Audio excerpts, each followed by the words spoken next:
Focus TV national breaking নিউজে আপনাদেরকে স্বাগতম। আসুন জেনে নিই আজকের প্রধান সংবাদ শিরোনামগুলো।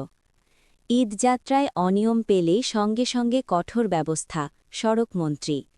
স্থানীয় নেতাদের সহায়তায় যে কোনো মূল্যে খালের জায়গা পুনরুদ্ধার করা হবে, ডিএসএসসিসি প্রশাসক। রাষ্ট্রপতির ভাষণের ওপর সংসদে ৫০ ঘণ্টা আলোচনার সিদ্ধান্ত। গণপরিবহনের জন্য জ্বালানি তেল রেশনিংয়ের সীমা খাচ্ছে না, সেতুমন্ত্রী।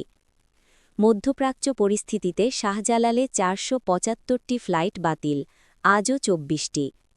দালাল ও দুর্নীতিমুক্ত হাসপাতাল গড়ে তোলা হবে, স্বাস্থ্যমন্ত্রী। সবার প্রয়োজন অনুযায়ী চিকিৎসা সেবা নিশ্চিত করবে সরকার, ডাক্তার জুবাইদা। ভোটের প্রচারণার জন্য তুরস্ক যুক্তরাষ্ট্র সফরে পররাষ্ট্রমন্ত্রী। ত্রয়োদশ সংসদের প্রথম অধিবেশন ৩০ এপ্রিল পর্যন্ত চলবে।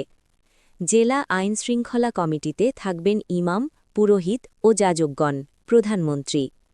৭২,০০০ লিটার জেট ফুয়েল চুরির ঘটনায় কুর্মিটোলা ডিপোতে তদন্তে পদ্মার টিম।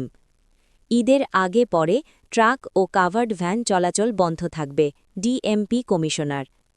এগুলোই ছিল আজকের সর্বশেষ সংবাদ শিরোনাম। আমাদের পরবর্তী সংবাদ দেখার জন্য ফোকাস টিভির সাথে থাকুন। ধন্যবাদ।